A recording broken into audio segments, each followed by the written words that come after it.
Scrofani Salustro, amici della Wii Sport, per la quarta giornata del campionato di eccellenza. Il Palazzolo ospita l'Aci Sant'Antonio, padroni di casa che nell'ultimo turno hanno pareggiato per 0-0 contro il Real Siracusa. Belvedere ha trovato invece la prima sconfitta in campionato, la formazione di Mister Torrisi, per 3-1 contro il Giarre. Biancazzurri con Cirnigliaro tra i pali, Mascali, Milizia, Sardo e Godino in difesa, Fofanà, Stranetto Marchi a centrocampo, Gulisano, Giannaula e Borzina attacco. Tutto pronto per il fin del primo tempo, veste la maglia verde a inserti gialli del Palazzolo. In biancazzurro l'Aci Sant'Antonio che parte subito forte con lancio di Milizia per Giannaula, lavora bene il pallone per Tomarchio, alto sopra la traversa il tentativo del numero 10, dal rinvio di Martinez il Palazzolo sviluppa la prima occasione offensiva, il pallone finisce infatti sulla sinistra per Coria riesce a distendersi ancora sulla mancina, Coria cerca il tentativo, Cirnigliaro in calcio d'angolo è bravo a evitare guai peggiori alla sua porta, dal corner che ne segue Palazzolo ancora pericoloso, cross dalla sinistra, Cirnigliaro deve fare gli straordinari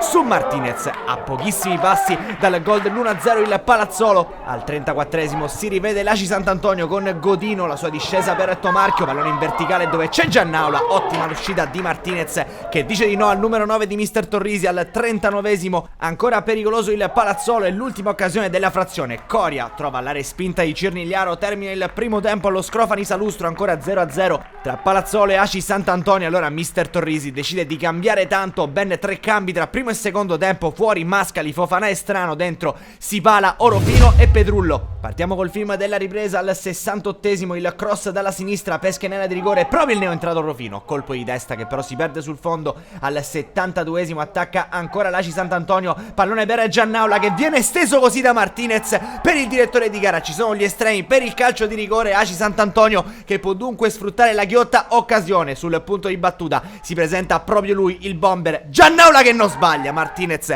intuisce soltanto il tentativo del calciatore dell'Aci Sant'Antonio che sblocca il risultato. All'82esimo però il Palazzolo dimostra di non essersi arreso, punizione dalla lunghissima distanza da parte di Di Pietro che fa la cresta alla traversa. Al 92esimo ancora dall'out mancino, Giuffrida salta 2 avversari, Giuffrida viene atterrato, secondo calcio di rigore per l'Aci Sant'Antonio che proprio allo scadere può mettere in ghiaccio il risultato. Ancora una volta Giuseppe Giannaula sul punto di battuta e ancora una volta il risultato è sempre lo stesso con il gol del bomber di Mister Torrisi. Titoli di coda allo Scrofani Salustro, l'Aci Sant'Antonio torna a ruggire, torna alla vittoria, è la terza in 4 incontri. Un cordiale saluto amici della Wii Sport e alla prossima.